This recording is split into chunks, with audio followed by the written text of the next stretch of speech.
Тәкаппар адамға тәкаппарлық көрсетуге бола ма? Осы сұрақ маған өте көп қойылады. Негізі бауырлар, әлбетте ғалымдардан жеткен сөздер бар. Тәкаппарға тәкаппарлық көрсету жақсылық, немесе тәкаппарға тәкаппарлық көрсету садақа деген секілді. Тіпті имам Шафидің керемет сөзі бар. Тәкаппар алал мутакаббир марратайн дейді. Тәкаппар адамға сен 2 рет тәкаппарлық жаса дейді. Бұдан бөлек мынандай бір керемет нәрсе бар. Құранда Араф сүресінің 146 аятында Алла тағала жер бетінде орынсыз көкірек кергендерді аятымнан сырт айналдырам деген аят бар. Сол аяттағы орынсыз көкірек керген деген сөзді беғойрил хақ деп айтады ғой.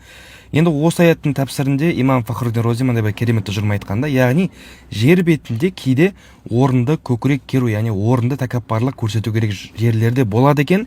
Соның бірі осы жағдай, яғни тәкаппар адамға тәкаппарлық жасау.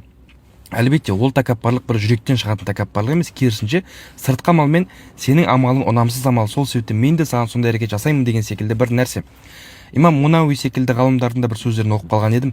Не себепті адам тәкаппарлықтан тыйылмайды деген кезде, өйткені ол өзінің амалының бір жаман жеркенішті екенін сырт көзден көрмеген дейді. Яғни бәрі оған иіле беріп, ол бір тәкаппарлықтың қандай жаман нәрсе екенін ұғынбаған дейді. Ал керісінше бір адам келіп оған оны орнына қойып, ол да тәкаппар болатын болса, тәкаппарлық неге сырт көзге жаман екен ғой деген секілді оған да бір ескерту болуы әбден мүмкін дейді. Сол себепті бауырлар, сізге тәкаппарлық көрсеткен адамға иіліп қойып жүрмеңіздер.